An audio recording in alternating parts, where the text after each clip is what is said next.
നാരായണ നാരായണ. ഓ നമോ നാരായണായ. ഓ നമോ ഭഗവതേ വാസുദേവായ. ഓം ശ്രീകൃഷ്ണായ നമ. ശ്രീ ഗുരുവായൂരപ്പ ശരണം. ശ്രീമദ് ഭാഗവത മഹാപുരാണം ഏകാദശസ്കന്ധം 27-ാമത്തെ അധ്യായം. ക്രിയായോഗം, പൂജാവിധിയൊക്കെ പറയുകയാണ്. ഓം അഥാഖിലേശാർച്ചനമുച്യതേധുനാ പുമർത്ഥ സർവസ്വവിധായി യജ്വനാം തദീയ സംസ്ഥാപന കർമ്മയൽ കൃതേ സമീരിതം സ്വാഗമസാര സംഗ്രഹാത്. ഭഗവാന് ചെയ്യുന്നതായിട്ടുള്ള സകലവിധ അർച്ചനകളും ഈ പ്രപഞ്ചത്തിൽ നിന്നും നമ്മളെ വിഷയങ്ങളിൽ നിന്നും മോചിപ്പിക്കാൻ സഹായിക്കുന്നു. ധർമാർത്ഥ കാമ മോക്ഷങ്ങളെ നേടുവാൻ വേണ്ടിയിട്ട് വേദത്തിൽ ഇങ്ങനെയാണ് പൂജാവിധികളെ വിന്യസിച്ചിട്ടുള്ളത്. അത് ചെയ്യുന്ന എല്ലാ ഭക്തജനങ്ങൾക്കും എല്ലാ ജീവനും ശുദ്ധമായി തീരുക തന്നെ ചെയ്യും. ഈ ജീവനും ഈ പരമാത്മാവും ഒരുമിച്ച് ഒരേ ശരീരത്തിൽ ഉള്ളത് നമുക്ക് കാണാൻ സാധിക്കുന്നില്ല, മായ കാരണം. അതിനെ നമുക്ക് മറികടക്കാൻ സാധിക്കും. ഈ ജീവൻ്റെ ഈശ്വരപരമായിട്ടുള്ള പുഷ്ടിപ്പെടുത്തൽ, ഈശ്വര ചൈതന്യത്തെ കൂടുതൽ കൂടുതൽ അതിലേക്ക് ചേർക്കൽ, അതാണ് പൂജ കൊണ്ട് ചെയ്യുന്നത്. ഈ പൂജാവിധിയെ ഇങ്ങനെ നന്നായിട്ട് വേദത്തിൻ്റെ സാരമായിട്ട് പറഞ്ഞിരിക്കുന്നത്, അത് താന്ത്രിക വിധിപ്രകാരം ചെയ്യുകയാണെങ്കിൽ അത് മുഴുവൻ വേദസാരമാണ്. അതുകൊണ്ട് അതിനെ എല്ലാ ദിവസവും എളുപ്പത്തിൽ ചെയ്യാവുന്ന രീതിയിലാണ് പ്രപഞ്ചവുമായിട്ട് ബന്ധപ്പെടുത്തിയത്. പ്രകൃതി അംശമായിട്ടുള്ള ഈ ദേഹത്തെ ബന്ധപ്പെടുത്തിയിട്ടുള്ളത്. സപരിവാര പൂജ ചെയ്യണ സമയത്ത് ദേഹത്തിൻ്റെ അതാത് അംഗങ്ങളിൽ ന്യാസം ചെയ്യുക. ആ ന്യാസം ചെയ്യുന്നത് മുഴുവനായിട്ട് ഓങ്കാരത്തിലെ അം നമ ഉം നമ എന്നൊക്കെ പറഞ്ഞ്, അതായത് സ്വരങ്ങളിലൂടെ ഈ അവയവങ്ങളിലെ ആ പ്രാധാന്യത്തെ കണക്കാക്കിക്കൊണ്ട് അതിന് അർത്ഥം കൽപ്പിച്ചുകൊണ്ട് ന്യാസം ചെയ്യുന്നു. അം നമ, ആം നമ, ഇം നമ, ഈം നമ, ഉം നമ, ഊം നമ, പിന്നെ എറ് എള് ഒക്കെയുണ്ട്. എ ഐ ഒ ഔ ഒക്കെ ഉണ്ട്. അം അ മുഴുവനും ഈ ശരീരത്തിൻ്റെ വിവിധ ഭാഗങ്ങളിൽ ന്യാസം ചെയ്യണു. അതേപോലെ സ്പർശാക്ഷരങ്ങൾ കാ മുതൽ മാ വരെ, അതേപോലെ പഞ്ചഭൂതാത്മകമായിട്ട് യാര ലാവ അതെല്ലാം.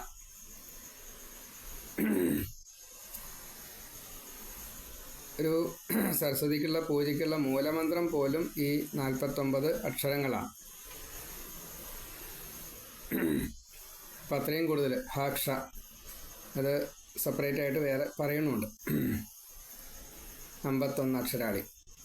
അപ്പം അങ്ങനെയുള്ള ഈ പൂജാവിധാനം മുഴുവൻ മന്ത്രങ്ങളാണെങ്കിൽ അക്ഷരങ്ങളാൽ കോർക്കപ്പെട്ടതാണ്. അതിലൊരു സൂത്രാത്മാവുണ്ട്, അതിലൊരു ജീവനുണ്ട്.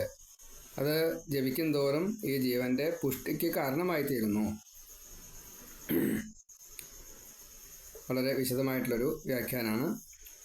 ഇപ്പോൾ ഭഗവാനെ അർച്ചിച്ചു കഴിഞ്ഞാൽ നവതാഭക്തി കൊണ്ട് ഭഗവാനെ അർച്ചനാദികളെ കൊണ്ട്, പൂജയ്ക്കൊക്കെ അർച്ചനയാണല്ലോ. ഓ നമോ നാരായണായ, പുഷ്പം അർച്ചിച്ചു, അങ്ങനെയാണ്. അതേപോലെ സമർപ്പണം, നേദ്യങ്ങൾ പ്രാണായ സ്വാഹ, അപാനായ സ്വാഹ, വ്യാനായ സ്വാഹ, ഉദാനായ സ്വാഹ, സമാനായ സ്വാഹ.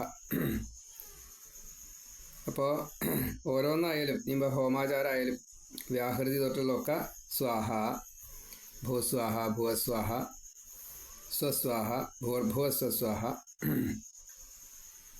ഇങ്ങനെ ഓം സ്വാഹ മുഴുവൻ പരമാത്മാവിനായിക്കൊണ്ട്, പിന്നെ അതാത് മന്ത്രങ്ങളെ കൊണ്ട്,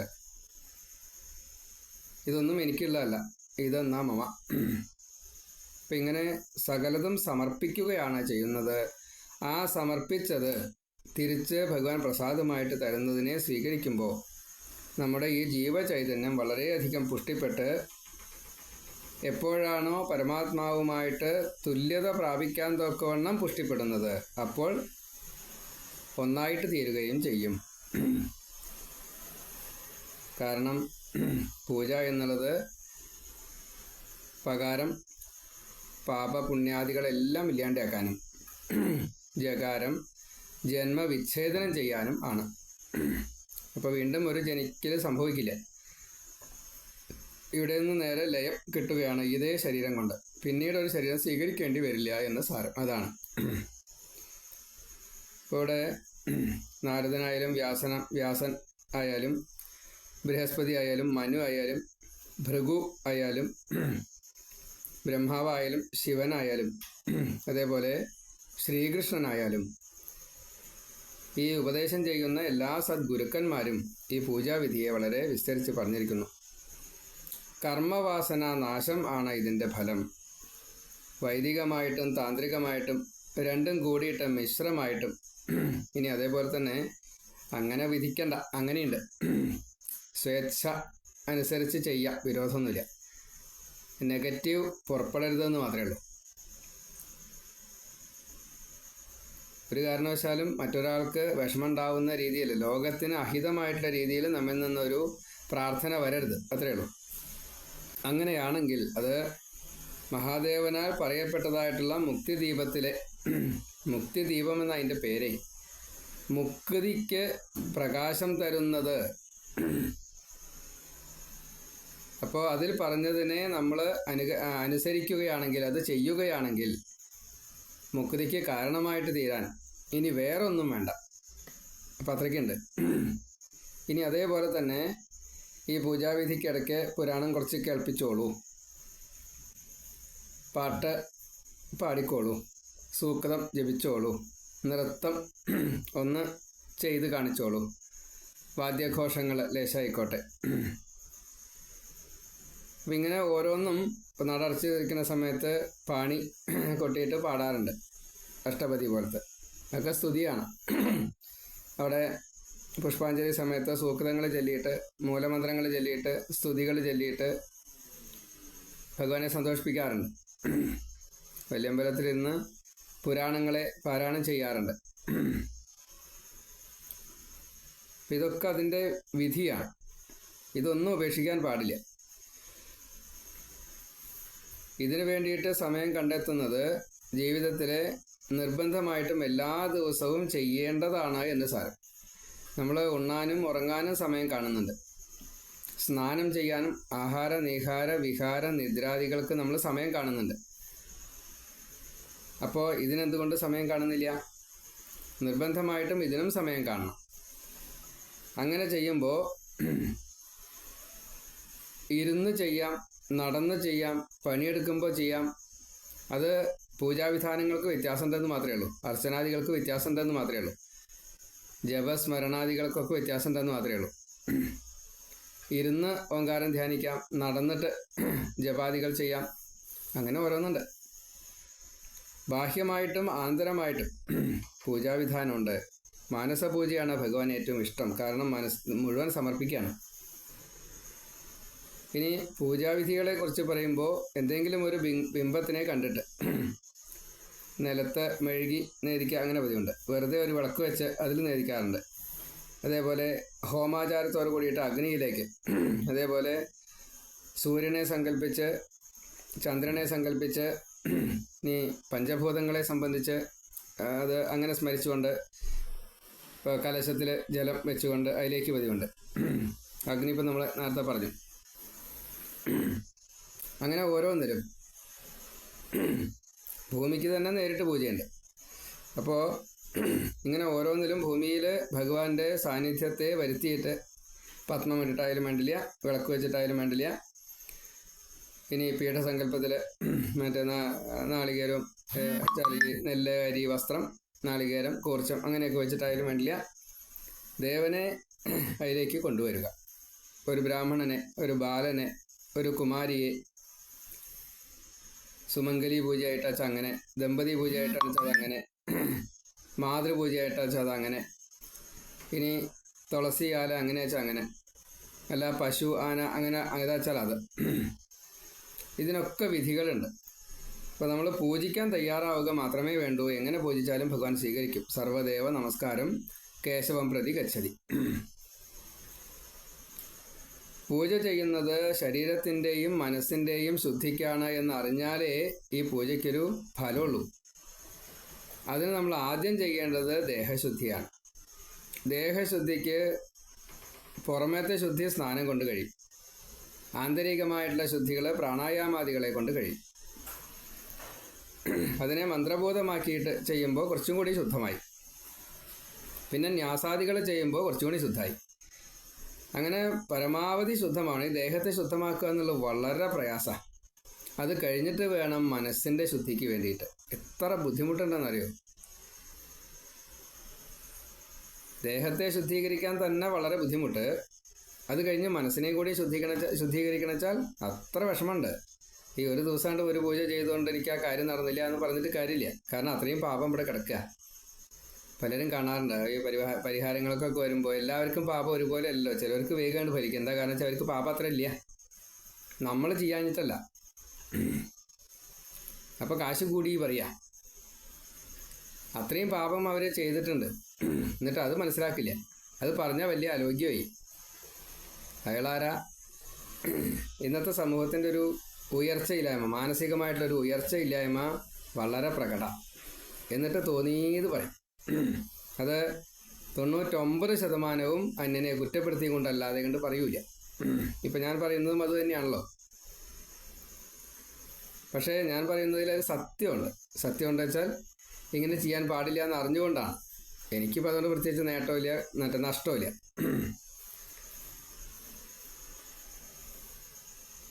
എന്നെ ശുദ്ധീകരിക്കാൻ വേണ്ടത് ഞാൻ ചെയ്തുകൊണ്ടേയിരിക്കുകയാണ്. അത് ഭഗവാൻ എനിക്ക് എൻ്റെ ശുദ്ധി നടത്തി തരുന്നുണ്ട്. അപ്പം അത് ഞാനതിൽ സന്തോഷിക്കണം. കാര്യം പറയാൻ പാടില്ല എന്ന് പറയുമ്പോൾ പ്രഭാഷണത്തിന് അത് പറ്റില്ല, പറയാതിരിക്കാൻ പറ്റില്ല. അത് കുറ്റപ്പെടുത്തലല്ല, അതും പറഞ്ഞു ഒരാൾ. എന്തിനാ അങ്ങനെ കുറ്റപ്പെടുത്തണം എന്ന്? അങ്ങനെയല്ല, ഇത് പറഞ്ഞാലേ മനസ്സിലാവുള്ളൂ. അല്ലാണ്ട് എങ്ങനെയാ മനസ്സിലാവുക? ഇന്നയാളെന്ന് എനിക്കല്ലല്ലോ പറയണത്. ആ കാര്യം, ഇന്ന കാര്യം ഇന്ന രീതിയിൽ ചെയ്യാൻ പാടില്ല, അതല്ലേ പറഞ്ഞത്. അതിനെങ്ങനെ കുറ്റപ്പെടുത്തലാവുക?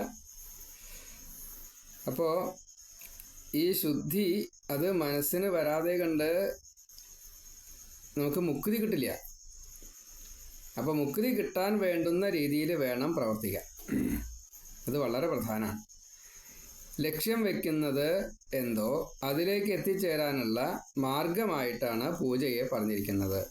അപ്പോൾ ആ പൂജയ്ക്ക് നമ്മളാദ്യം പാത്രം ശരിയാവണം. പാത്രം ശരിയാവാൻ വളരെ ബുദ്ധിമുട്ടാണ്.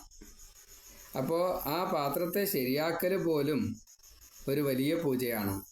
നമ്മളിപ്പോൾ സത്യം പറഞ്ഞാൽ ആ പൂജയെ ചെയ്യുന്നുള്ളൂ. ഭഗവാന് വേണ്ടിയിട്ട് നമുക്ക് എത്രത്തോളം സമർപ്പിക്കാൻ പറ്റുന്നുണ്ട് അപ്പോഴേക്കും ഇതൊക്കെ കഴിയും, സമയം കഴിയും. നമ്മളൊരു നിശ്ചിത ടാർഗറ്റ് ഉണ്ട്, അത് കഴിഞ്ഞാൽ നമ്മുടെ കാര്യം കഴിയും. ഇന്ന് ഇത്രേ പറ്റുള്ളൂ, നാളെയും ഇത് തന്നെയാണ്. എന്നിട്ട് ഇതില്ലാണ്ട് പറ്റൂല. അപ്പോൾ പരമാവധി എങ്ങനെയൊക്കെ നമ്മൾ ചെയ്യാൻ സാധിക്കുമോ അത് സദാസേവ്യ ആയാൽ മാത്രമേ അത് സാധിക്കുള്ളൂ. അപ്പോൾ എത്രത്തോളം ഇതിനെ ചെയ്യാൻ സാധിക്കുമോ അത്രത്തോളം അത് ചെയ്തുകൊണ്ടേയിരിക്കുക. നമ്മൾ അറിയാതെ കണ്ട് ശുദ്ധമായി തീരും. ഇങ്ങനെ ബിംബവൽക്കരണം നടത്തിയിട്ട് ഓരോരുത്തരെയും ശുദ്ധമാക്കണം, ബിംബത്തെ ശുദ്ധമാക്കണം. ഇപ്പോൾ ലോഹം കൊണ്ടോ അല്ലെങ്കിൽ മരം കൊണ്ടോ ഒക്കെ വേറെ ബിംബങ്ങൾ ഉണ്ടാക്കിയിട്ടുണ്ടാവും, ബിംബത്തിൻ്റെ രൂപങ്ങൾ. അപ്പോൾ അതിനെ നല്ലോണം അഭിഷേകമൊക്കെ ചെയ്ത് നല്ലോണം അത് കഴുകി വൃത്തിയാക്കുക തന്നെ വേണം. എന്നിട്ട് വേണം വീണ്ടും അതിൻ്റെ പൂജാവിധിക്കനുസരിച്ച് ആദ്യത്തെ അലങ്കാരാദികളെല്ലാം കഴിഞ്ഞതിൻ്റെ ശേഷം വീണ്ടും അതിനെ ദ്രവ്യങ്ങളെ കൊണ്ട് അഭിഷേകം ചെയ്ത് പാലഭിഷേകമോ മറ്റേ ഇളനീരഭിഷേകമോ കളഭാഭിഷേകമോ എന്തൊക്കെ അഭിഷേകങ്ങൾ ധാരാളം ഉണ്ടല്ലോ, ഏത് വേണിച്ചാലാവാം. അതെല്ലാം ചെയ്ത് ആദ്യം വൃത്തിയാക്കണം. അങ്ങനെ വൃത്തിയാക്കുമ്പോഴാണ് അതിൽ ഈ പുഷ്ടി വരുന്നത്. അപ്പം അതിൽ ഈ ദേവന് കൊടുക്കുന്നത് മുഴുവൻ, അഭിഷേകാദികൾ നമ്മൾ ദേവന് കൊടുക്കുന്നത് മുഴുവൻ നമ്മുടെ ശരീരത്തിലേക്ക്, ഇപ്പോൾ പാല് ഭഗവാൻ അഭിഷേകം ചെയ്യാറുണ്ട്, നമ്മുടെ ശരീരത്തിലും പാലഭിഷേകം ആവാം. പക്ഷെ നമുക്കത് അത്രയ്ക്ക് അയ്യോ അത്രയൊന്നും വയ്യേ. ഇപ്പം നമ്മളെന്താ ചെയ്യുക? നമ്മൾ പാല് തീർത്ഥമായിട്ട് കുടിച്ചു കഴിഞ്ഞാൽ പാലാണെങ്കിലും ആ കുടിച്ചതിൻ്റെ ബാക്കി ലേശം തലയിൽ ഒഴിക്കാറുണ്ട്. ആദ്യം തലയിലാണ് വേണ്ടത്, ആദ്യം തലയിൽ പതിക്കില്ല. കാരണം കയ്യിൽ ഇങ്ങോട്ട് കെട്ടിക്കഴിഞ്ഞാൽ ആദ്യം കുടിക്കല്ലേ പറ്റുള്ളൂ, അത് നേരെ തലയിലേക്ക് ഒഴിക്കാൻ പറ്റുമോ? അപ്പോൾ ശരിക്കും പറഞ്ഞാൽ വേണ്ടത് ആദ്യം തലയിലേക്ക് ഒഴിച്ചിട്ട് പിന്നെ കുടിക്കാവൂ. അപ്പോൾ രണ്ടായിട്ട് എടുക്കണം. തലയിൽ ഒഴിച്ചതിൻ്റെ ബാക്കി കുടിക്കാൻ പാടില്ല, കുടിച്ചതിൻ്റെ ബാക്കി തലയിൽ ഒഴിക്കാൻ പാടില്ല. സ്വതേ അങ്ങനെയൊക്കെ ഉണ്ട്. അതൊന്നും മുഴുവൻ കൂട്ടിയാൽ പറ്റില്ല നമുക്ക്. അതാണ് ഈ ശുദ്ധി പ്രക്രിയ നേരാവാത്തേ. വിഷയം അങ്ങനെയാണ്. അപ്പോൾ ബിംബത്തെ ശുദ്ധി ചെയ്യണം. അതിന് ആദ്യമേ തന്നെ ബിംബം ആദ്യം ശുദ്ധിയാക്കണം. തലേ ദിവസത്തെ പൂവ് മാലയൊക്കെ വാരിക്കളഞ്ഞതിന് ശേഷം ബിംബം ശുദ്ധിയാക്കിയിട്ട് വീണ്ടും അതിന് ചില അലങ്കാരാദികളൊക്കെ ഉണ്ട്, ചില ന്യാസാദികളൊക്കെ ഉണ്ട്. അതൊക്കെ കഴിഞ്ഞ് വീണ്ടും ഒരു നേദ്യം കൊടുത്തിട്ട് വേണം പിന്നെ ഇതൊക്കെ ചെയ്യാനായിട്ട്. അത് ചെയ്യുമ്പോൾ വീണ്ടും വൃത്തിയാക്കണം. എന്നിട്ട് വിസ്തരിച്ചുള്ള ആടയാഭരണങ്ങൾ, മാലകളൊക്കെ ചാർത്തി, ചന്ദനം ചാർത്തി, എന്താ വേണ്ട ചാവാം, അത് അതിൻ്റെ അത്ര അങ്ങനെ ചെയ്തതിന് ശേഷം എന്താ വേണ്ടത്? നൈവേദ്യാദികളെ കുന്നുപോലെ സമർപ്പിക്കുക. അതാണ് അർഘ്യം, പാദ്യം, ആചമനീയം, സ്നാനം, വസ്ത്രം, കുറി, മാല, പൂണുനൂല്, ധൂപ, ദീപ, നൈവേദ്യ, ജല, ഫല, താമ്പൂല, ആഭരണ, കിടക്ക തുടങ്ങിയിട്ട് 16 ഉപചാരത്തോടു കൂടിയിട്ട് പൂജ ചെയ്യണം എന്നതാണ്. ഇവിടെ അർഘ്യം തയ്യാറാക്കുന്നതിൻ്റെ ഒരു വിധം അത് വ്യാഖ്യാനത്തിൽ പറഞ്ഞിട്ടുണ്ട്. പൂവ്, അക്ഷതം, യവം, കുശപ്പുല്ല്, എള്ള്, കടുക്, കറുക ഇങ്ങനെയുള്ളത് ചേർത്ത ഒരു പാനീയമാണ് അർഘ്യം. നമ്മളത് യാത്രയൊക്കെ കഴിഞ്ഞ് വന്ന സമയത്ത് കാലും മുഖമൊക്കെ കഴുകി ഒരു ശുദ്ധി പ്രക്രിയ ചെയ്തതിന് ശേഷം ഈ വെള്ളം കുടിക്കുകയാണെങ്കിൽ നമ്മുടെ താൽക്കാലികമായിട്ടുള്ള ഈ യാത്രാ സംബന്ധമായിട്ടുള്ള കുറേ ക്ഷീണങ്ങൾ വരും. വേർപ്പായിട്ടും പലതും ക്ഷീണിക്കാനുള്ള കാരണങ്ങൾ പലതുണ്ട്. അതിനെ ഒന്ന് തടുക്കാൻ സാധിക്കും. രണ്ടാമത്തേത് പാദ്യം. ചാമ, കറുക, തുളസി, താമര, വിഷ്ണുക്രാന്തി, ചന്ദനം, ചൂടായിട്ടുള്ള ശരീരത്തെ തണുപ്പിക്കുക തുടങ്ങിയിട്ടുള്ള കാര്യങ്ങൾ പാദ്യം എന്ന പാനീയം കുടിച്ചാൽ കിട്ടും. പിന്നെ ആചമനീയം, അത് ജാതിക്ക, ഇലവങ്കം, കച്ചോലം തുടങ്ങിയ വിഭവങ്ങളെ ചേർത്ത് ധാരാളമായിട്ട് കുടിക്കാനാണ്. ആചമനം എന്ന് പറഞ്ഞു കഴിഞ്ഞാൽ ശരിക്കും സാധാരണ ബ്രാഹ്മണ വിധിയിൽ ഒരു നെല്ലിക്കയോളം വെള്ളം, എന്നുവെച്ചാൽ 1/2 സ്പൂണ് വെള്ളം അതിൽ കൂടുതൽ പാടില്ല, പരമാവധി അത്രയും പാടില്ല, അത്രേ കുടിക്കാവൂ. അതാണ് ആചമനം. 4 തുള്ളി, 2 തുള്ളിയോ 4 തുള്ളി, അതിൽ കൂടുതൽ വേണ്ട. അതേപോലെ ഈ ഉപചാരങ്ങൾ മുഴുവൻ കൊടുത്തുകൊണ്ട് ഭഗവാനെ പൂജിക്കുമ്പോൾ ഏറ്റവും മിനിമമായിട്ട് ജലഗന്ധ പുഷ്പം വേണം, നൈവേദ്യവും വേണം. അത് തന്നെ കുറച്ചും കൂടി വിശദീകരിക്കുമ്പോൾ ധൂപദീപാദികളും കൂടി വേണം. അപ്പോൾ ഖണ്ഡനാദത്തോട് കൂടിയിട്ട് വേണം. ധൂപദീപാദികൾ സമർപ്പിക്കുമ്പോൾ മണി കൊട്ടണം എന്ന് സാരം, ഖണ്ഡനാദത്തോട് കൂടിയിട്ട് വേണം. അതേപോലെ ഈ സമർപ്പിക്കുമ്പോൾ ദേവന് മാത്രം സമർപ്പിക്കുന്നത് മിനിമം, ദേവനും പാർഷദർക്കും കൂടി സമർപ്പിക്കുന്നത് അടുത്ത സ്റ്റെപ്പ്, ദേവനും മുഖ്യ പാർഷദനും കൂടിയിട്ട് സമർപ്പിക്കുന്നത്, അങ്ങനെ ഒരു വിധിയുണ്ട്. പിന്നെ പുറത്ത് എല്ലാവർക്കും സമർപ്പിക്കുന്നത് ശ്രീഭൂതബലി, അതെല്ലാവർക്കും സമർപ്പിക്കുന്നതാണ്. അപ്പോൾ ദേവനെ ആശ്രയിക്കുന്നവർക്ക് കൂടി കിട്ടും. അതാണ്. അപ്പം അതിൽ ദേവാലയം എന്ന് പറഞ്ഞു കഴിഞ്ഞാൽ ശ്രീകോവില്, ബിംബം, അതിൻ്റെ പുറത്ത് കഴിഞ്ഞാൽ അകത്തെ പരിവാര പ്രതിഷ്ഠ, അത് കഴിഞ്ഞാൽ പിന്നെ വല്യമ്പലം, അത് കഴിഞ്ഞാൽ പുറത്തെ പരിവാര പ്രതിഷ്ഠ, അത് കഴിഞ്ഞാൽ പ്രദക്ഷിണ വീഥി, അതിൻ്റെ പുറത്ത് മതിൽക്കെട്ട്, അതിൻ്റെ ഇടയ്ക്കുള്ള മുറ്റാദി കാര്യങ്ങളൊക്കെ, അതിൻ്റെ പുറത്ത് ഒരു വഴിയും കൂടിയും വേണം. മഹാക്ഷേത്രങ്ങളിൽ മാത്രം ഇന്ന് ഒരു പക്ഷേ ഇതുണ്ടാവാം. മതിൽക്കെട്ടിൻ്റെ പുറത്ത് പ്രദക്ഷിണം വയ്ക്കാനുള്ള അത്രയും വഴി വേണം. ഒരു കുറച്ചധികം വേണം, 6 അടിയോ 12 അടിയോ അതൊരു കണക്കുണ്ട്, അത്രയും കൂടുതൽ വേണം. ഇന്ന് 90 ക്ഷേത്രങ്ങളിലും 90% ക്ഷേത്രങ്ങളിലും ഈ പുറത്തേത് അത്ര ക്ഷേത്രവുമായി ബന്ധപ്പെട്ടിട്ടല്ലാണ്ടാണ് കിടക്കുന്നുണ്ടാവുക. ബാക്കിയുള്ളതൊക്കെ ഒരു പക്ഷേ ഉണ്ടാകുമായിരിക്കാം, കണക്കുകൾ കുറച്ചൊക്കെ വ്യത്യാസപ്പെടുത്തിയിട്ടും അങ്ങനെയൊക്കെ ആയിട്ട്. പക്ഷേ പുറത്ത് എന്തായാലും മതിൽക്കെട്ടിൻ്റെ പുറത്ത് ക്ഷേത്രത്തിൻ്റേതല്ലാത്ത രീതിയിലാണ് 90% കാണാറ്. അതും വളരെ പ്രധാനമാണ്. കാരണം ദേവൻ്റെ അടുത്തേക്ക് വരാൻ പറ്റാത്ത അശുദ്ധം ബാധിച്ചതായിട്ടുള്ള ആൾക്കാരുണ്ട്. ഈ ഊർധ്വലോകങ്ങളിലുണ്ട്, അധോലോകങ്ങളിലുണ്ട്. അവരും ഈ ദേവനെ ആശ്രയിക്കുന്നുണ്ട്. അവർക്ക് വരാനുള്ളതാണ്, അവർക്ക് പ്രദക്ഷിണം വയ്ക്കാനുള്ള സ്ഥലമാണ്. അത് സ്വതേ ദേവൻ്റെ അധീനത്തിൽ വരണം. സ്വതേ പണ്ടെന്നെ ഒരു ശാസ്ത്രമൊക്കെ ഉണ്ടോ, ഇന്നിപ്പോൾ അത് അത്ര നടക്കണില്ല എന്ന് മാത്രമേ. അവർക്കും കൂടിയും കൊടുക്കും ഈ ശ്രീഭൂതബലി. അതിൻ്റെ ഒടുക്കം ഒരു മൊത്തം കൊടുക്കലുണ്ട്. മൊത്തം കൊടുക്കലിൽ ഇതൊക്കെ പെടും. അപ്പോൾ അതിൽ എന്തൊക്കെ വേണമെന്നറിയാം, അവിടെ ഭക്തന്മാർക്കൊക്കെ കൊടുക്കണം. അതിൽ അപ്പോൾ അന്നദാനമൊക്കെ നിർബന്ധമാണ്, വളരെ പ്രധാനമാണ്. അപ്പോൾ ശരിക്ക് ആ ഒരു രീതിയിൽ ഒരു നവീകരണ കലശം നടത്തി കഴിഞ്ഞാൽ എല്ലാ കൊല്ലവും ഈ നവകം തൊട്ടുള്ള ചില കാര്യങ്ങളൊക്കെ ചെയ്യാറുണ്ട്. നവകം, പഞ്ചഗവ്യം, എല്ലായെങ്കിലും പഞ്ചഗവ്യം ഇല്ലാവണു. എന്തായാലും അങ്ങനെയുള്ള കാര്യങ്ങളൊക്കെ ചെയ്യുകയാണെന്ന് വെച്ചാൽ ആ കൂട്ടത്തിൽ എല്ലാ ദിവസവും ശ്രീഭൂതബലിയുള്ള മഹാക്ഷേത്രങ്ങളൊക്കെ ഉണ്ട്. കൊല്ലത്തിൽ ഒരിക്കൽ ശ്രീഭൂതബലിയോട് കൂടിയിട്ടുള്ള താന്ത്രിക പൂജ ചെയ്യുന്ന സ്ഥലങ്ങളുണ്ട്. അപ്പോൾ അതിൻ്റെ ആ വിധിയോട് കൂടിയിട്ട് ചെയ്യുകയാണെന്ന് വെച്ചാൽ ആ ക്ഷേത്രം എന്നും അഭിവൃദ്ധി ഉണ്ടാവും. അവിടെ ഈ നാമജപം മാസത്തിലൊരിക്കലെങ്കിലും അഖണ്ഡനാമമായിട്ടും അതേപോലെ എല്ലാ ദിവസവും രാവിലെയും വൈകുന്നേരവും എന്തെങ്കിലുമൊക്കെ ജപാദികൾ, പുരാണ പാരായണ ഒക്കെ സഹസ്രനാമാദികളൊക്കെ ചെയ്യുകയാണെങ്കിൽ അത് വളരെയധികം പ്രാധാന്യം. പിന്നെ എല്ലാ ദിവസവും ഈ കുറച്ചെങ്കിലും അന്നദാനം, ഒരു ബ്രാഹ്മണനെങ്കിലും ഊട്ട്, അങ്ങനെയൊക്കെ സ്വതേ വേണം. ചില അമ്പലങ്ങളിലുണ്ട് എല്ലാ ദിവസവും ഒരു ബ്രാഹ്മണനെങ്കിലും ഈ പൂജാ സമയത്തിൻ്റെ ഇടയ്ക്ക് കാലഴിച്ചൂട്ടി ദക്ഷിണ കൊടുത്ത്, അങ്ങനെ അതൊരു പൂജാ വിധാനത്തിൽപ്പെട്ടതാണ്.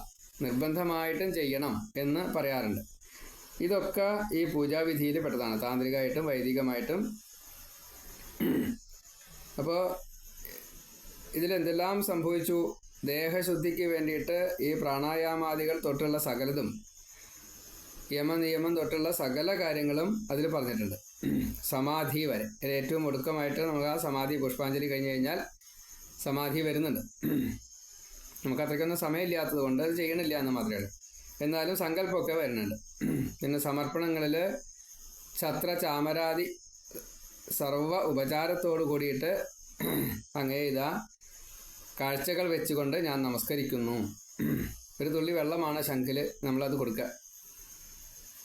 സർവ്വരാജോപചാരമിതം എന്നാണ്. ഛത്ര ചാമരാദി സർവ്വരാജോപചാരമിതം എന്ന് പറഞ്ഞിട്ടാണ് ഒരു തുള്ളി വെള്ളം കൊടുക്കുക. അപ്പോൾ അതിൻ്റെ സാരം എന്താ വെച്ചാൽ നമ്മൾ ഭഗവാനെ ഏറ്റവും ലോകത്തിൻ്റെ പ്രപഞ്ചത്തിൻ്റെ ചക്രവർത്തിയായിക്കൊണ്ടാണ് ആ ഭഗവാനെ കാണുന്നത്. അപ്പോൾ അതിൽ നിന്ന് നമുക്ക് സ്വീകരിക്കേണ്ടത് വളരെ ലേശമാണ്. അപ്പോൾ ആ അനുഗ്രഹത്തെ തരൂ എന്ന് പറഞ്ഞ്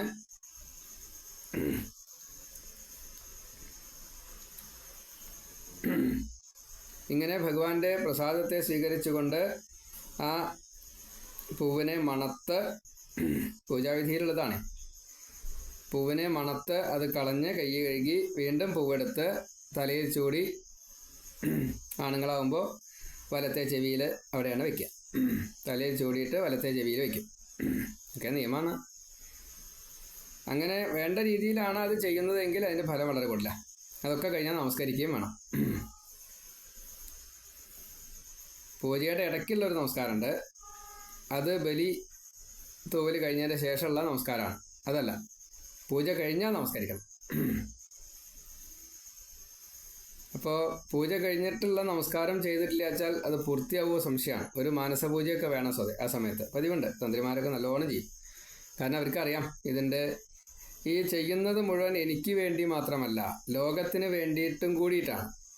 ലോകഹിതാർത്ഥമാണ് ഈ പൂജ ചെയ്യുന്നത്. അതുകൊണ്ട് വളരെയധികം മനസ്സിരുത്തണം. ഇല്ലെങ്കിൽ ഈ ലോകത്തിലുള്ള എന്നിലുള്ള പാപമല്ല, ലോകത്തിലുള്ള പാപം എന്നിലേക്ക് വരും. അതിനെ തടുക്കാനാണ് ഈ പ്രാർത്ഥന. കാരണം ഈ പൂജകൻ ലോകത്തിന് വേണ്ടിയിട്ടാണ്. ലോകാസമസ്ത സുഖിനോ ഭവന്തുമാണ്. അപ്പോൾ ആ ലോകത്തിൻ്റെതായിട്ടുള്ള കുറേ കിടക്കുന്നുണ്ട് ബാക്കി.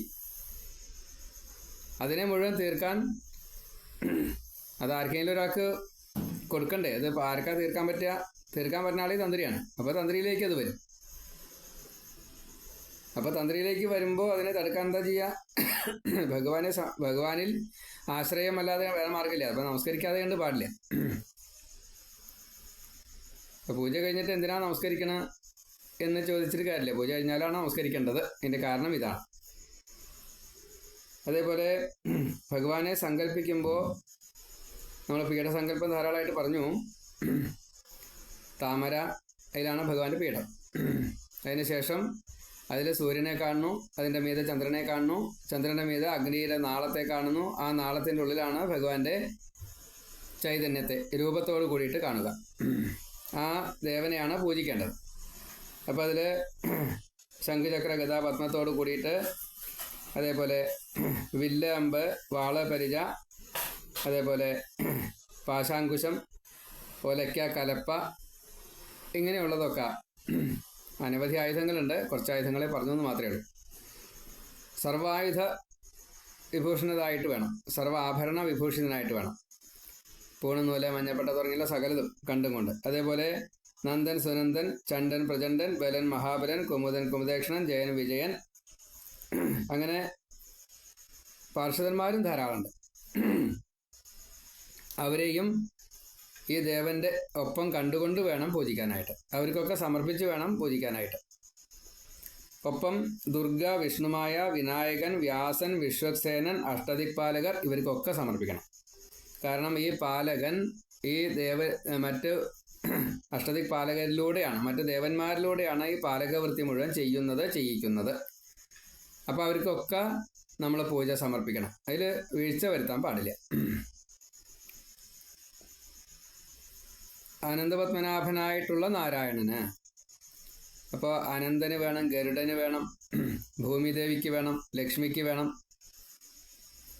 ഇതൊക്കെ അതിലെ കൂട്ടത്തിൽപ്പെട്ടതാ.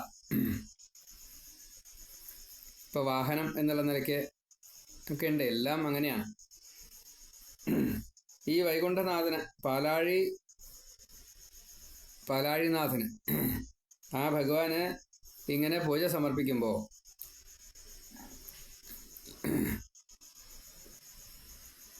നാമം ഇടയ്ക്കിടയ്ക്ക് ചൊല്ലിക്കൊണ്ട് ഭഗവാനെ ഈ ചെയ്യുന്നതായിട്ട് പ്രവർത്തികളിൽ ലോപം വന്നു കഴിഞ്ഞാൽ അതിനെ പരിഹരിക്കാനായിട്ട് അതിൽ നാരദാദി ഋഷികളൊക്കെ അതിലുണ്ട്. അപ്പോൾ അത് ചൊല്ലുക തന്നെ വേണം. വേദമായാലും ശരി, ഈ നാമായാലും ശരി, പുരാണമായാലും ശരി, ശ്ലോകങ്ങളായാലും ശരി, മൂലമന്ത്രമായാലും ശരി, ഓങ്കാരായാലും ശരി, ഒക്കെ ചെയ്യണം. ഋഷി ഛന്തോ ബദ്ധമായിട്ട്. ഋഷി, ഛന്ദസ്, ദേവത, അതിനെ മൂന്നിനെയും അതേപോലെ തന്നെ ആവശ്യത്തെ പറയുകയും വേണം. എന്ത് ആവശ്യത്തിന് വേണ്ടിയിട്ട് എന്ന് പറയണം. അതാണ് ശിരോമൽ പാതയോ കൃത്വ ബാഹുഭ്യാം ച പരസ്പരം. എന്നെ രക്ഷിക്കണേ, ഭീതം മൃത്യുഗ്രഹാർണവം. അതാണ്, എന്നെ അതിൽ നിന്ന് രക്ഷിക്കണേ. സമർപ്പിക്കുന്നതായിട്ടുള്ള ഈ നൈദ്യങ്ങൾ വിവിധങ്ങളായിട്ടുള്ള 6 രസത്തോട് കൂടിയിട്ട്. ഇതിലിപ്പോൾ എരിയും പുളിയും വേണമെന്ന് വെച്ചാൽ അതിനെ ഇഞ്ചിയും കുരുമുളകാണ്, അത്രയേ ഉള്ളൂ. അപ്പോൾ എരിയും പുളിയും വേണം അതിൽ. പിന്നെ കയപ്പും ചവർപ്പും, നെല്ലിക്ക നമ്മൾ സമർപ്പിക്കാറുണ്ട്. അപ്പോൾ ഈ കയപ്പും ചവർപ്പും ഇതിൽ പെട്ടതാണ്, ഔഷധികളിൽ പെട്ടതാണ്. ഓഷധി, വാഴ വർഗ്ഗങ്ങൾ വേണം, പഴം ഒക്കെ നിർബന്ധമാണ്, താമ്പൂലം നിർബന്ധമാണ്. ഇങ്ങനെ സമർപ്പിച്ച് പ്രദക്ഷിണ നമസ്കാരാദികൾ ചെയ്തുകൊണ്ട് ഈ കർമ്മമാകുന്ന മുതല അത് നമ്മളെ പിടിച്ചിട്ടുണ്ട്. ആ പിടുത്തത്തിൽ നിന്ന് മോചിപ്പിക്കണേ, ബാക്കിയൊന്നും ഉണ്ടാവരുതേ. ഇങ്ങനെ രക്ഷിക്കാൻ വേണ്ടിയിട്ട് പ്രാർത്ഥിക്കണം. ഈ ദേവന്റെ വൃദ്ധിക്ക് വേണ്ടിയിട്ട് എന്തൊക്കെ ചെയ്യുന്നുവോ ആ ദേവന്റെ വൃദ്ധിക്കനുസരിച്ച് ഈ പൂജകനും ആ നാട്ടുകാരും അതിനെ സംഘടിപ്പിച്ചവരും അതിന് പങ്കാളികളായവരും അന്യനാട്ടിൽ നിന്ന് വന്നിട്ട് പങ്കാളികളാവും അവരും. അതേപോലെ തന്നെ ഇതിൽ പൂജ സ്വീകരിച്ചായിട്ടുള്ള മറ്റ് ദേവത, ഉപദേവത, അങ്ങനെയൊക്കെ ഉണ്ടല്ലോ, എല്ലാവരും, പാർഷദന്മാരെല്ലാവരും ഈ നാട്ടുകാരെ മുഴുവൻ സഹായിക്കും എന്നതും പ്രത്യേകമാണ്. അപ്പം അതുകൊണ്ട് ഒരു കാരണവശാലും ദേവൻ്റേത് എന്ന് ഒന്നും നമ്മൾ അപഹരണം തൊട്ടുള്ള കാര്യങ്ങൾ സംഭവിക്കുക പോലും ചെയ്യരുത്. അതുകൊണ്ടാണ് നമ്മൾ അമ്പലത്തിൽ നിന്ന് പുറത്തേക്ക് എടുക്കുമ്പോൾ കാലൊന്ന് മറ്റേ തട്ടി കുടഞ്ഞ് മണൽ പോലും ഉണ്ടാവാൻ പാടില്ല എന്ന് കണക്കാക്കിക്കൊണ്ട് പുറത്തേക്ക് പോകുന്നത്. ഇപ്പോൾ വളരെ പ്രധാനമാണ്. അപ്പം ഇങ്ങനെ അധികം കൈപ്പറ്റാതെ കണ്ട് അബദ്ധം വരാതെ കണ്ട് സൂക്ഷിക്കണം എന്ന് സാരം. ഇങ്ങനെയൊക്കെ ചെയ്യുമ്പോൾ നമുക്ക് സാധാരണഗതിയിൽ വരുന്ന ഒരു ദോഷമാണ് ഞാൻ ചെയ്യുന്നതൊക്കെ ശരി. ഇപ്പോൾ പൂജകൻ്റെ പാവത്ത്, അതിൻ്റെ വാദ്യക്കാരെ മറ്റേ പാട്ട് പാടിക്കൊണ്ട് തറപ്പള്ളിയിൽ ചെയ്യണവർ ഇങ്ങനെ കുറച്ചായിട്ട് ഞാൻ അരി കൊണ്ടുവന്നയാളാണ്, ഞാൻ മറ്റേ പൂവ് കൊണ്ടുവന്നയാളാണ്, മാല കെട്ടിയാളാണ്, ഞാൻ കൃഷി ചെയ്തയാളാണ്, എല്ലാവർക്കും വേണമല്ലോ ഇപ്പോൾ ഇത്. അപ്പോൾ ഓരോരുത്തർക്കും അവരവരുടേതായിട്ടുള്ള ഭാഗധേയങ്ങളുണ്ട്. ഞാൻ ഇതാ പൈസ തന്നിറക്കണത്, എല്ലാവർക്കും ഉണ്ട്. ഞാൻ ഇതാ ഭരിക്കുകയാണ് ചെയ്യുന്നത്. അപ്പോൾ അതിൽ ഈ തന്ത്രി കേമൻ, മറ്റേ ഭരണകർത്താവ് അതിനേക്കാൾ കേമൻ. കാരണം അയാളുടെ നിന്നാണല്ലോ പൈസ വാങ്ങണത്. അപ്പോൾ വലിയ ധനാഢ്യനായിട്ട് അപ്പുറത്തൊരാൾ നിൽക്കുന്നുണ്ട്. അയാൾ ഞാൻ തരുകൊണ്ടല്ലേ തനിക്കത് കൊടുക്കാറായി എന്ന് ചോദിച്ചാൽ അയാളായി വലിയ ആള്. പൈസ ഉണ്ടായണമെന്ന് കാര്യമില്ല. ഞാൻ കൃഷി ചെയ്തിട്ട് അരി ഉണ്ടായപ്പോഴാണ് ഇത് അവിടെ പായസം വയ്ക്കാനുള്ളത് ഞാൻ ഉണ്ടാക്കിയത്. അരി ഉണ്ടായിട്ട് കാര്യമൊന്നുമില്ല. ഞാൻ എൻ്റെ ഫാക്ടറിയിൽ ഇപ്പോൾ ശർക്കര ഉണ്ടാക്കിയത് കൊണ്ടാണ് നിങ്ങൾക്ക് നല്ല പായസം ഉണ്ടാക്കാൻ പറ്റിയത്. അല്ലെങ്കിൽ ഞാൻ എന്താ പശുവിനെ വളർത്തി പാല് കറന്നിട്ട് അവിടെ തന്നപ്പോഴാണ് പാല് കാശ് കൊടുത്താലേ കിട്ടുള്ളൂ. കാശ് കൊടുത്താൽ കിട്ടുന്ന ഒരു കാര്യമില്ല, ഇത് ഉണ്ടാക്കണമല്ലോ. പശു ഉണ്ടായതുകൊണ്ടാണ്. പശു വിചാരിക്കില്ല, കാരണം പശു മൃഗസ്വഭാവമായതുകൊണ്ട് അതിന് കുഴപ്പമില്ല. പക്ഷേ കറക്കണം നമ്മൾ വിചാരിക്കും, ഞാനാണ് പാലിവിടെ കൊണ്ടുവന്നത്, അതുകൊണ്ടാണ് പായസം ഉണ്ടാക്കിയത്. അപ്പം ഇങ്ങനെ തെറ്റിദ്ധരിക്കുന്നതായിട്ടുള്ള കുറേ ദോഷങ്ങളുണ്ട്. അപ്പോൾ ഭഗവാൻ പറയാണ്, അന്യരുടെ ഗുണദോഷം കാണരുത്, മോക്ഷ തടസ്സം വരും.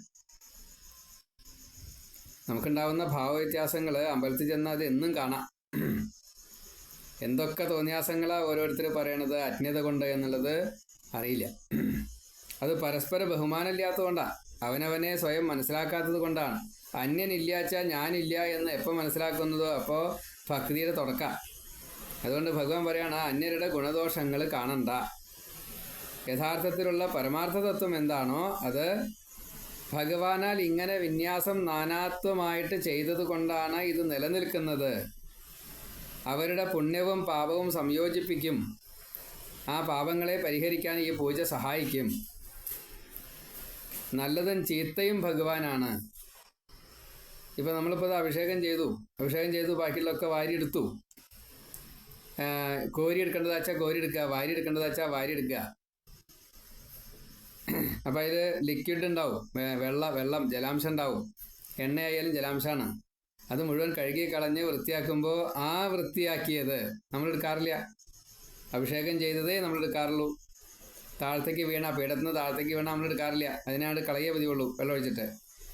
അത് ഇഞ്ചിയൊക്കെ ഒഴിച്ച് വളരെ ഇഞ്ചി കൊണ്ട് ഇങ്ങനെ ഉരച്ച് മുഴുവൻ മെഴുക്ക് ഇളക്കണം, ഇല്ലാച്ചാൽ ബിംബം കേടുവരും.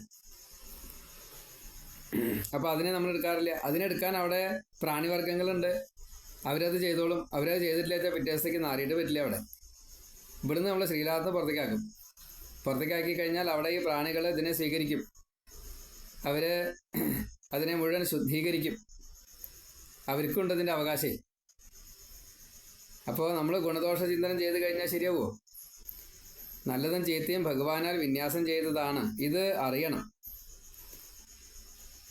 മുൻഭാഗം മാക്സിമം ശുദ്ധാണ്, പിൻഭാഗം അത്രയും അധർമ്മവുമാണ്. അത് ഭഗവാന്റെ രൂപത്തിൽ പോലും അങ്ങനെയാണ്.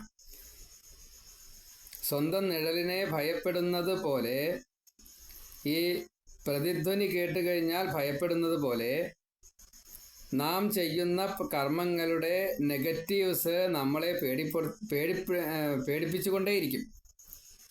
നല്ലോണം കേൾക്കുക. നമ്മൾ ചെയ്യുന്നതായിട്ടുള്ള കർമ്മങ്ങളിലെ ലോപങ്ങളുണ്ടല്ലോ, അതിൻ്റെ നെഗറ്റീവ്സ് ഉണ്ടല്ലോ, അത് നമ്മളെ ഭയപ്പെടുത്തിക്കൊണ്ടേയിരിക്കും. അപ്പോൾ എവിടെ നമുക്ക് ഭയം വരുന്നത്? നമ്മിൽ നിന്നാണ് ഭയം വരുന്നത്.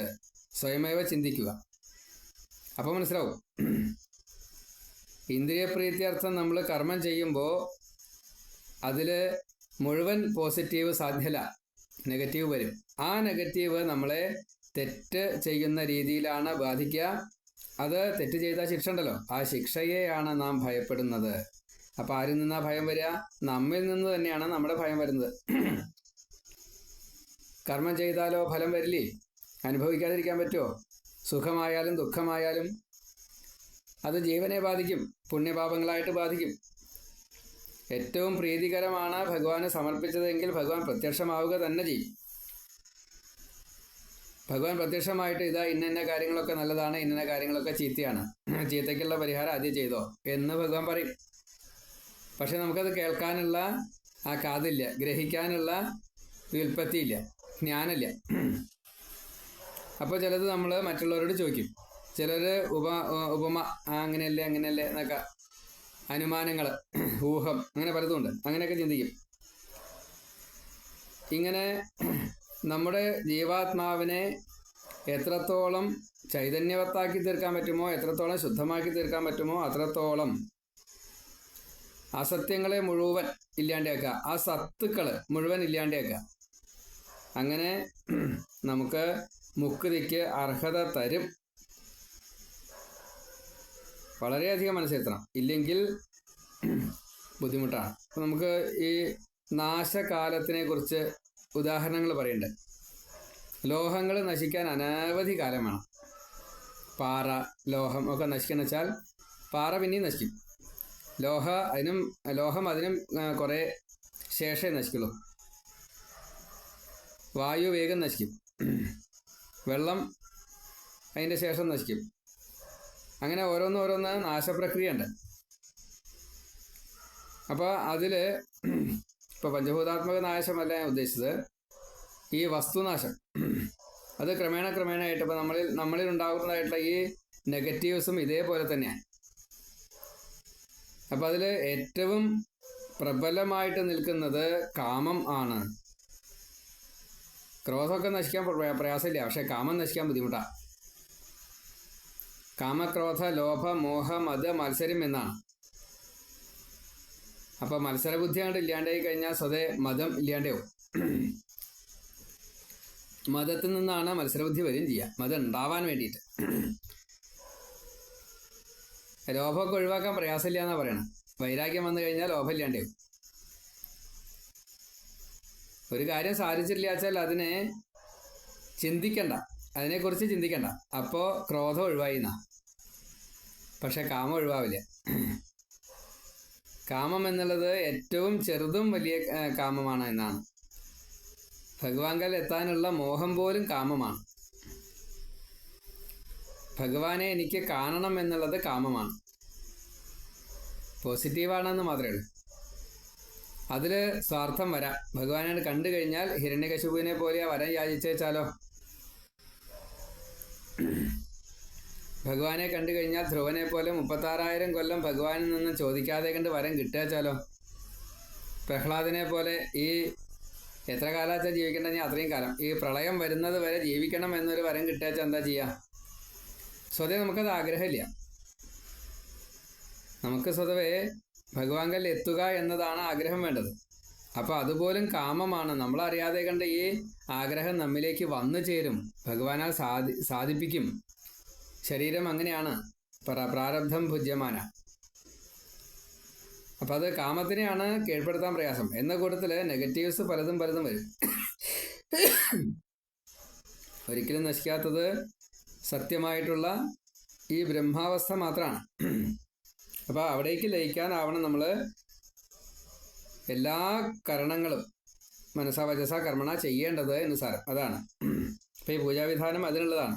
അപ്പോൾ അതിൽ ഏറ്റവും ആദ്യം ഉപേക്ഷിക്കേണ്ടത് ഗുണദോഷ വിചിന്തനം ആണ്. അന്യരുടെ ഗുണവും ദോഷം കാണണ്ട.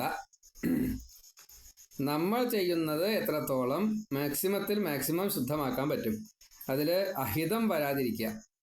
ഒരാൾക്കും ഒരു തരത്തിൽപ്പെട്ടതായിട്ടുള്ള ഹിംസയും നമ്മിൽ നിന്ന് വരാൻ പാടില്ല. ശരീരത്തിനെയോ ഈ ജീവനെയോ മനസ്സിനെയോ എവിടെയും കെട്ടിയിടരുത്. ഇപ്പം ശരീരത്തിനെ ഗൃഹത്തിലാണ് കെട്ടിയിടുക. ഇനി അത് കഴിഞ്ഞാൽ അടുത്ത കെട്ടിയിടൽ ഇപ്പം നമ്മൾ വിദേശത്താണെന്ന് കൂട്ടുക. അപ്പം മനസ്സിനെയാണ് ഈ ഗൃഹത്തിൽ കെട്ടിയിട്ടത്. ഗൃഹത്തിൽ കെട്ടിയിട്ടപ്പോൾ ആരെയൊക്കെ കൂടി ബന്ധപ്പെടുത്തി, ഭാര്യ മക്കളെ ഒക്കെ ബന്ധപ്പെടുത്തി, അല്ലെങ്കിൽ അച്ഛനമ്മമാരെയൊക്കെ ബന്ധപ്പെടുത്തി. അപ്പം മനസ്സ് ഇവിടെ കെട്ടിയിട്ടു. വിദേശത്താണ് ജോലിയൊക്കെ. കാരണം ഇവിടേക്ക് വേണ്ടിയിട്ടാണ് അവിടെ പോയിട്ട് പണിയെടുക്കുന്നത്. അവിടെ സ്ഥായി അല്ല, അതാണ്. അപ്പം നമുക്ക് ഇവിടെ പൂജാവിധിയിൽ സ്ഥായി ഭാവം ഭഗവാനാണ്. നമ്മൾ അവിടേക്കാണ് എത്തേണ്ടത്. നമ്മളെന്താ ചെയ്യുക? ഭഗവാനിൽ നിന്നും എനിക്ക് എന്തെങ്കിലും കിട്ടാൻ വേണ്ടിയിട്ട് എന്ന് സകാമ ഭക്തരായിട്ടാണ് പൂജ ചെയ്യുക. അവിടെയാണ് കുഴപ്പം. ഭഗവാന് വേണ്ടിയിട്ടാണ് നാം ഇത് ചെയ്യുന്നത്. അപ്പം എൻ്റേതൊക്കെ ഒഴിവാക്കാം. ഭാഗവതത്തിൽ പറയുന്നുണ്ട്, വായന തുടങ്ങുന്നതിൻ്റെ മുന്നേ ആയിട്ട് സാധനങ്ങളെല്ലാം കൂടിയിട്ട് ഒരു മൂലയിൽ കൊണ്ട് ഒതുക്കി വയ്ക്കൂ.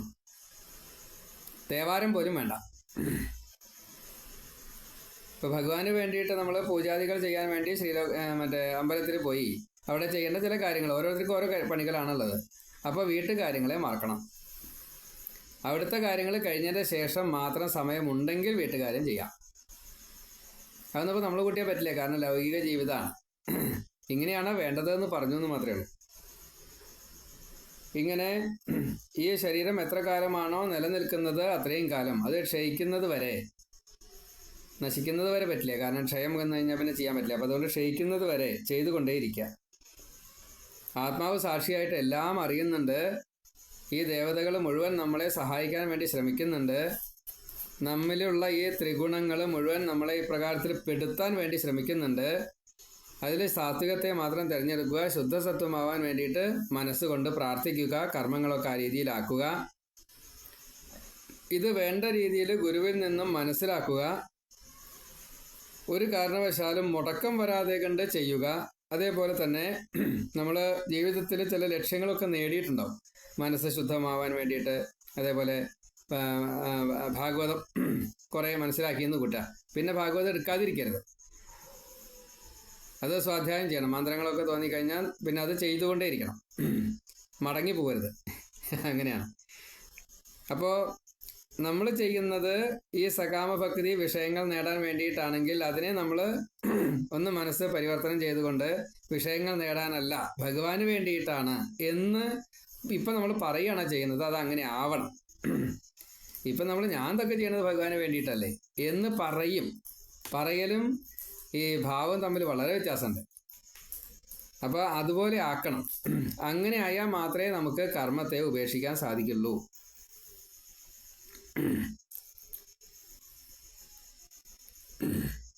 ശരീരത്തെ നമ്മൾ ഗൗനിച്ചു കഴിഞ്ഞാൽ, ശരീരത്തെ നമ്മൾ പല രീതിയിൽ ഇത് വേണം എന്നുള്ള രീതിയിൽ പരിഗണിച്ചു കഴിഞ്ഞാൽ പ്രപഞ്ചത്തെ നമുക്ക് മോഹിക്കേണ്ടി വരും.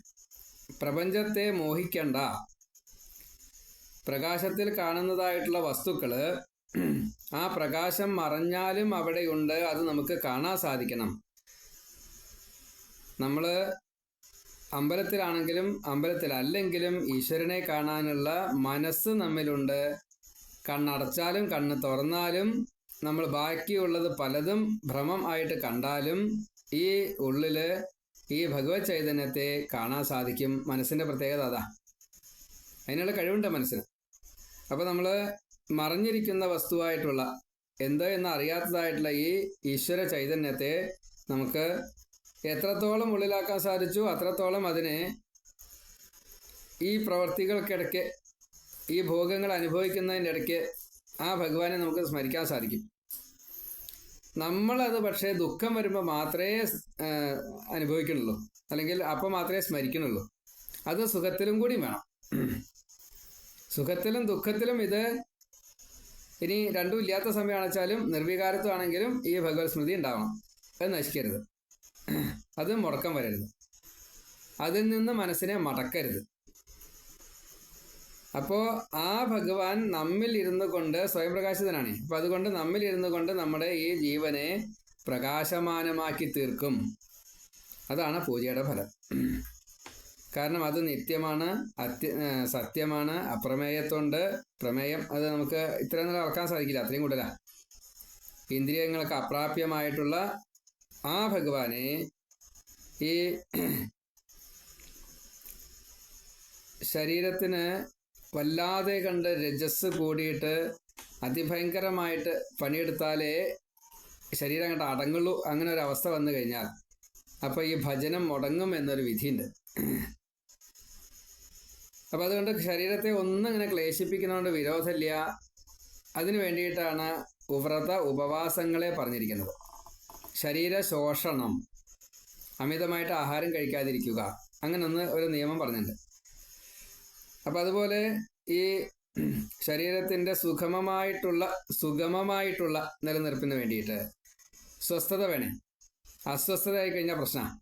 ദേഹത്തിനും മനസ്സിനും സ്വസ്ഥത ഉണ്ടെങ്കിൽ മാത്രമേ, ഇപ്പോൾ ഈ പ്രഭാഷണം ചെയ്യണം വെച്ചാൽ ദേഹത്തിന് സ്വസ്ഥതയും മനസ്സിന് സ്വസ്ഥതയും വേണം. നമുക്ക് പരിഭ്രമം, അവിടുന്ന് അത് വേണമല്ലോ ഇത് വേണമല്ലോ, ടാർഗറ്റ് തെറ്റിക്കഴിഞ്ഞാൽ സമയം, അങ്ങനെ പലതും ഉണ്ടേ. അതൊക്കെ തെറ്റിക്കഴിഞ്ഞാൽ അതൊന്നും ചെയ്യാൻ പറ്റില്ല. അപ്പം അതുകൊണ്ട് അതിനെ നല്ലോണം മനസ്സിരുത്തിയാൽ മാത്രമാണ് അത് സ്വസ്ഥമായിട്ട് ചെയ്യാൻ സാധിക്കുള്ളൂ. അപ്പോൾ ഔഷധി, രത്നങ്ങൾ, മന്ത്രങ്ങൾ, ഉപാസനകൾ, സംഘം, ആഹാര സ്വീകാരം, ഇതൊക്കെ ശുദ്ധമാവണം. ഇതൊക്കെ ശുദ്ധമായാൽ മാത്രമേ ഇതിനെ കൊണ്ട് തന്നെ ഈ ശുദ്ധിക്ക് വേണ്ടി ചെയ്യാൻ സാധിക്കും. ഇപ്പം യന്ത്രം ധരിക്കുക, അതുപോലെ രത്നം ധരിക്കുക, മോതിരായിട്ടോ മാലയായിട്ടോ ഒക്കെ രത്നങ്ങൾ ധരിക്കുക, അതൊക്കെ നമുക്ക് ശുദ്ധി വരുന്ന. മന്ത്രങ്ങൾ എപ്പോഴും ജപിച്ചുകൊണ്ടേയിരിക്കുക. മൂലമന്ത്രമായാലും മതി, കുറച്ച് ശുദ്ധി വേണം മൂലമന്ത്രങ്ങളൊക്കെ ജപിക്കുമ്പോൾ. നാമാവുമ്പോൾ അത് പ്രശ്നമില്ല, ശുദ്ധി വേണ്ട. നാരായണ നാരായണ നാരായണ നാരായണ അത് അശുദ്ധമായിട്ടുള്ള സമയത്തും ജപിക്കാമെന്നാണ്. പക്ഷേ ഓം നമോ നാരായണായ എന്ന് പറയുമ്പോൾ അത് ശുദ്ധമായ സമയത്ത് മാത്രമേ പാടുള്ളൂ. അപ്പോൾ അത് നല്ലോണം മനസ്സിരുത്തണം. ഓം നമോ ഭഗവതേ വാസുദേവായ, ഓം നമോ നാരായണായ, ഓം ശ്രീകൃഷ്ണായ നമ, ഇങ്ങനെയൊക്കെ ജപിച്ചുകൊണ്ടേയിരിക്കാം. അപ്പം ഇങ്ങനെ ജപിച്ചുകൊണ്ടിരിക്കുമ്പോൾ നമ്മൾ അറിയാതെ കണ്ട് നമ്മൾ ശുദ്ധമാവും. ഇടയ്ക്കൊക്കെ ഈ നാരായണനെ നമ്മൾ കാണും. അനന്തപത്മനാഭനായിട്ട് നാരായണനെ കാണും. നരനാരായണന്മാരായിട്ടുള്ള നാരായണ മഹർഷിയെ നമ്മൾ കാണും. ഈ ശ്രീകൃഷ്ണനായിട്ടുള്ള ഗുരുവായൂർ അമ്പലത്തിലിരിക്കുന്ന ബിംബങ്ങളുള്ള എത്രയോ ക്ഷേത്രങ്ങളിലുണ്ട്, അമ്പലങ്ങളിൽ ബിംബങ്ങളുണ്ട്. ആ അമ്പലങ്ങളിലുള്ള ഈ വിഷ്ണു സ്വരൂപത്തെ പല രൂപത്തിലാണ് നമ്മൾ കാണുക. അപ്പോൾ അതിൽ ഏത് മൂർത്തിയാണെന്ന് വെച്ചാൽ ആ മൂർത്തിയെ നമുക്ക് കാണാൻ സാധിക്കും. അതൊക്കെ നാരായണ അംശമാണ്. അങ്ങനെ നാരായണനെ നമ്മൾ കാണും. ഇങ്ങനെ ആത്മാനുഭൂതി കൊണ്ട് കൃതാർത്ഥത കിട്ടുന്നത് വരെ പൂജ ചെയ്തുകൊണ്ടേയിരിക്കുക. ഒരു കാരണവശാലും അന്യരിലെ, ഇപ്പോൾ ഒരു പാറയിൽ ആ പാറ നന്നല്ല, മരം ആ മരം നന്നല്ല, ആ പഴം അത് നന്നല്ല, നമ്മളിങ്ങനെ പറയണവരാ. ആ ആള് നന്നല്ല, ആ ദേവൻ നന്നല്ല, നമ്മൾ പലതും പറയേ, നമുക്കറിയില്ല എന്തായി പറയണമെന്നുള്ളത്. അപ്പം അങ്ങനെ ഒന്ന് ചിന്തിക്കരുത്. അങ്ങനെ നമ്മിൽ നിന്നൊരു നെഗറ്റീവ് ഒരു തോട്ട് വരരുത്. അപ്പോൾ ശുദ്ധി അപ്രകാരം സകലതും ശുദ്ധമായിട്ട് തീരട്ടെ. അതിന് ഈ 2 അധ്യായങ്ങൾ ഉപകാരമാവട്ടെ എന്ന് പ്രാർത്ഥിച്ചുകൊണ്ട് വാക്കുകൾ ഭഗവാൻ തൃക്കാൽക്കൽ സമർപ്പിക്കുന്നു. ശ്രദ്ധയോടെ വീണ്ടും വീണ്ടും കേൾക്കുക, മറ്റുള്ളവർക്ക് ഷെയർ ചെയ്യുക. ഭാഗവത തത്വത്തെ ഉള്ളിലേക്ക് കേൾക്കുമാറാകട്ടെ, ജീവിതത്തിൽ അത് പകർത്തുവാൻ സാധിക്കുമാറാകട്ടെ. ക്ഷമയോട് കൂടിയിട്ട് കേൾക്കുക. അതിന് മുത്തശ്ശിമാർ പേരക്കുട്ടന്മാരോട് പറയാം, കുറച്ച് നേരമെങ്കിലും മൊബൈൽ തരൂ എന്ന്. അതിന് വേണ്ടി പ്രാർത്ഥിക്കണം. സർവത്ര ഗോവിന്ദനാമ സങ്കീർത്തനം, ഗോവിന്ദ ഗോവിന്ദ. എല്ലാ ദിവസവും കുട്ടികൾ, അമ്മമാരും മുത്തശ്ശിമാരും കുറച്ച് നേരമെങ്കിലും രാവിലെയും വൈകുന്നേരവും നാമജപാദി കാര്യങ്ങളെ ചെയ്തുകൊണ്ട് ഈശ്വരസ്മരണയോട് കൂടിയിട്ട് കാരണന്മാരെ നമസ്കരിപ്പിക്കുക കുട്ടികളെ കൊണ്ട്. അത് ഫോർമാലിറ്റിക്കാവരുത്, അത് ശീലമാക്കിയിട്ട് നമസ്കരിച്ചിട്ട് വേണം ഉണ്ണി എന്ന് ധൈര്യമായിട്ട് പറയൂ. താൽക്കാലികമായിട്ട് ചില അമ്മ മുത്തശ്ശി പറഞ്ഞപ്പോൾ അത്ര വലിയ ആളായേ, ആയിക്കോട്ടെ തോന്നിക്കോട്ടെ, ഇനി അവർ ചീത്ത പറഞ്ഞോട്ടെ, അതിനെ ക്ഷമിച്ചോളൂ.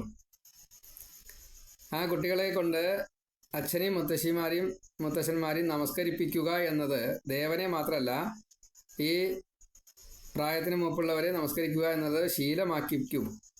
അതിന് വേണ്ടിയിട്ട് ഈ പൂജാവിധിയെ സമർപ്പിക്കണം. സർവത്ര ഗോവിന്ദ നാമ സങ്കീർത്തനം, ഗോവിന്ദ ഗോവിന്ദ, നാരായണ നാരായണ.